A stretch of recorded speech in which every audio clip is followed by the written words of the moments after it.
Hello and welcome to another Game Nexus arcade video. Today we're going to be taking another look at Tekken 6 Bloodline Rebellion, released in 2008 on the Namco System 357 arcade hardware. And this is another one of my gameplays where I went through all the characters just to show you who was in the game. Because the one thing you have to realize is when I'm recording these gameplays, I never really know what gameplay is going to end up being a video, so for all I know, like the 5th gameplay I record or the 6th gameplay I record could be the first video that I show. But in this one, I decided to play as Bob. And I was very surprised I was actually able to get through and let the show begin. And beat the boss with him. Round 1. Fight. And I remember when I played this gameplay, I was thinking, I am so glad I got full Phoenix on stage 1 because he's one of those characters like Law that the higher the level that he's actually appears at, the harder he becomes.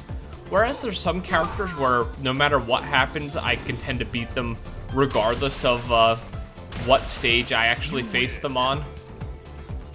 Round 2. And I know I made mention of it in another video, but the full name of Bob is Robert Richards. And his bio on Wikipedia here is an American who was known as a martial arts genius. Being unable to defeat larger opponents, however, he disappeared from the fighting world. Determined to increase his weight and power while still maintaining speed, Bob enters the King of Iron Fist Tournament 6 to test his new skills and size. Get ready for the next battle.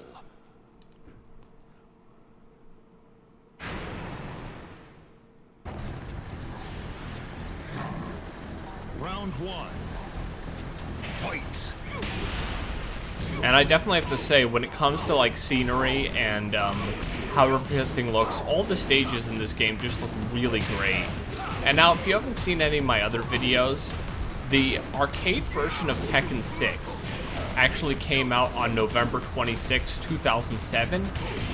Then this revised version, Tekken 6 Bloodline Rebellion, came out on December 18th, 2008.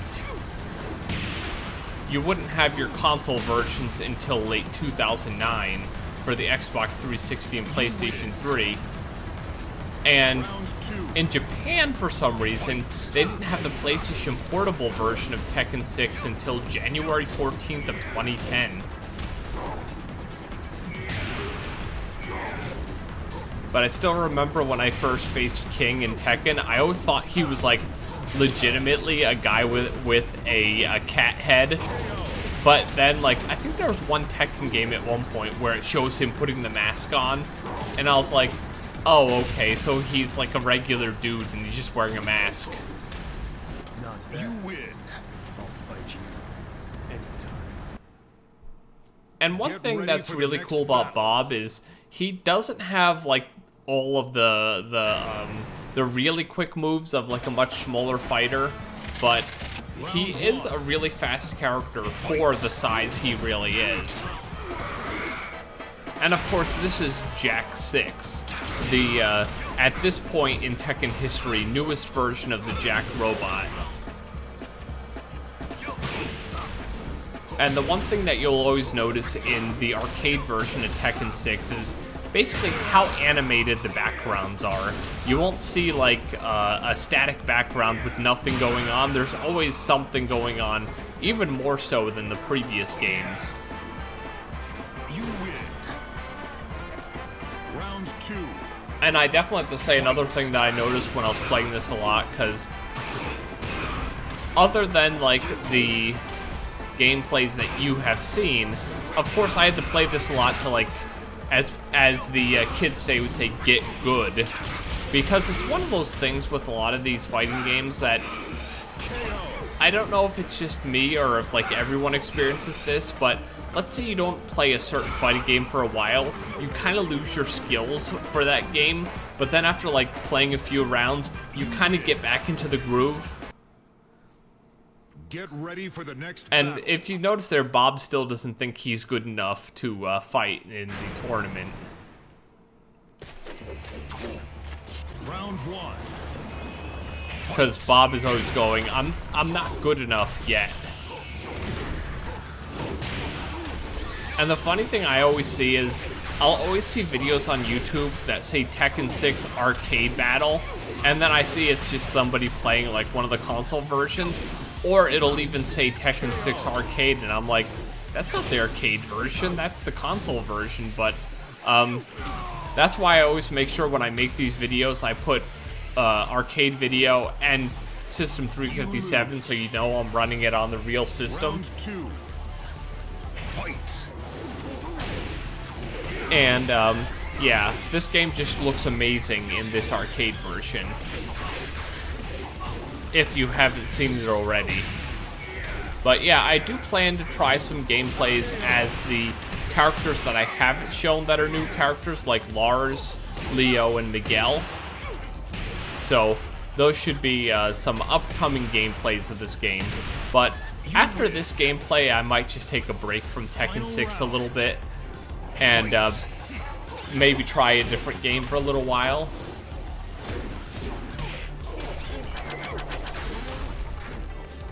But yeah, this game plays, as you can see, really well.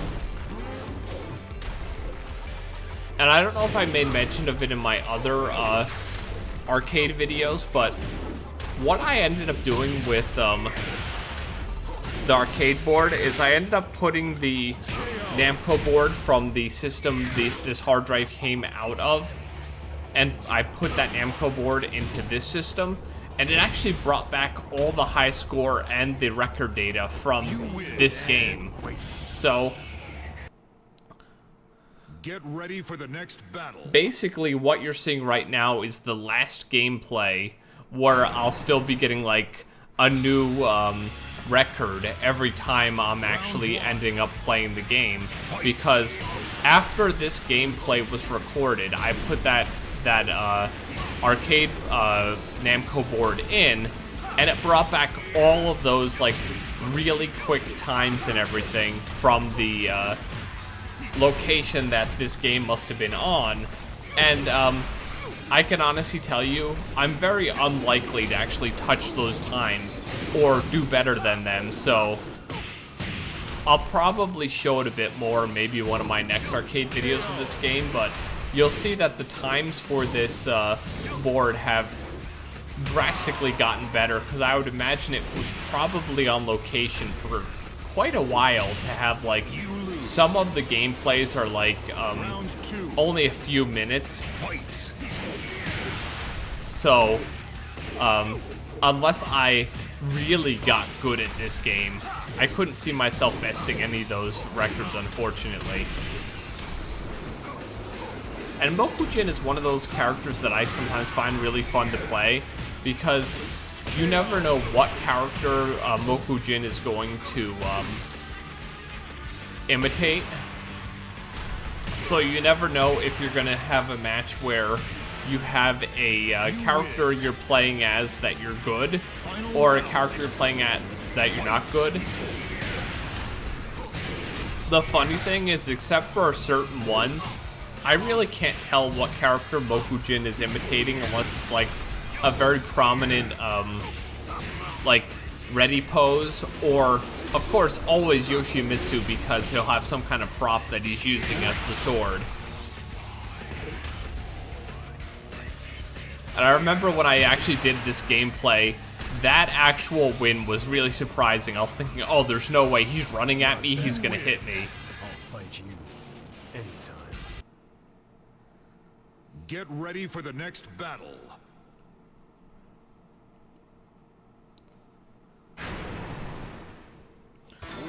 And it always seems like in Round 1. Stage 6, it's either Lars or Alyssa, so that must be something that Bloodline Rebellion added to the formula of the game, if you will.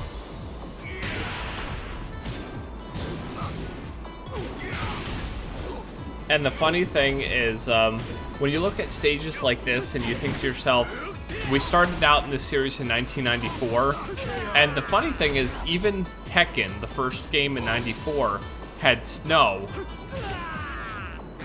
but it didn't look quite as nice as this. But it still, like, kind of passed by the characters, and it wasn't just a transparent effect. But, yeah, it's just surprising when you think of, when you look at, like, weather in a game like this that's a fairly modern fighting game, and then you look at, like, the first game in the series, you're like, well, at least it had weather and they tried, but there's no comparison. The one thing that always, like, strikes me as, like, so surprising in the more modern fighting games is rain. It's how realistic the rain actually looks, and how not fake basically it looks, without a better term there. You lose. Final round. Fight. And yes, a lot of times when I was playing this game, I got a lot of these times when it was final round, and you know how when you play a fighting game and you're like, oh, now the AI is going to rubber band on me and there's no way I'm going to win, and it's going to end up like making me lose a lot. There's a lot of times that's happened. I was thinking, oh yeah, this is going to be like when I'll end up having that timer tick up, but thankfully it didn't happen. And the good part about this gameplay, at least, is until I got to the boss characters, I actually did really well. But after the boss characters, you'll kind of notice that the time kind of goes kind of crazy in this one. Extra round. Fight. And yes, I'll keep trying at this, but no matter what I've done, I've never defeated this robot. And the one thing you will notice is your actual time by like stage 7 in the corner there does not go up. So that's why he said extra round. And as you can see, I've like kind of tried my best, but no matter what, the robot does something to completely destroy me.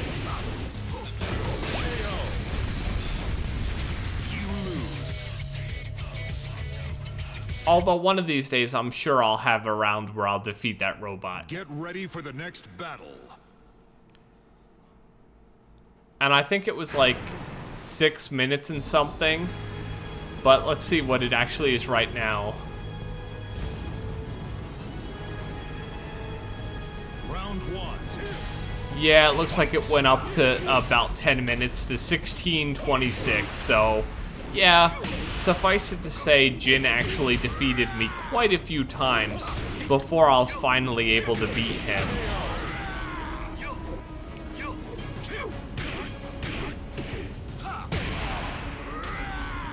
And especially when it's a character like Bob, who I'm okay with him. I can't say that I'm like really good, but it ends up, especially the boss characters, that you end up being defeated very easily. Because once you get to like stage 8 here, the AI's difficulty is like pretty high. And then of course stage 9 for the final round with the boss, it's really high. And of course he has kind of that like really hard boss syndrome, so it's the good old-fashioned quarter muncher. They want you to keep pumping your quarters into the machine. Or I don't know if it's like 100 yen pieces in Japan. Because at this point, I know a lot of arcade games would say insert 2 coins, 3 coins, or even sometimes 4 coins, which means either 50, 75, or $1 to play in some games. Very common to see 4 coins in like shooter games like House of the Dead and stuff. You win. And at the end, that was probably like 17 or 18 minutes. And just watch how much it jumps for the final boss here. I hope you're ready. Round 1. Yep, it went up to 39 minutes and 19 seconds. I was basically beaten by this character for like 20 minutes. And honestly, I was surprised I was able to even beat the boss at all, because no matter what I tried, he seemed to have like an equal counter in order to beat me. But eventually, I just kind of, as I said, no matter how much I see it happen, I think it ends up being like a glitch that the boss just kind of gives up, and you can just beat him easily eventually. Round 2. Fight. And just in case you didn't see it in any of my other videos, the ending boss, Azazel, is a giant Egyptian demon and the final boss of the game. That's all they give him in the description here. But he can really pull off some like absolutely crazy moves that'll totally destroy you, so you gotta be very careful.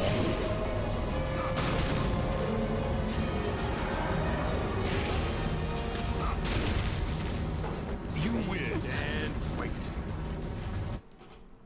And of course, then back to the ending credits once again. But yeah, I know I've said it in all my videos before this one, but Tekken 6 is an excellent game. The arcade version especially. It's one of those many times where, like, going from a console to an arcade version, you kind of feel that you haven't really played this game until you played the proper arcade version.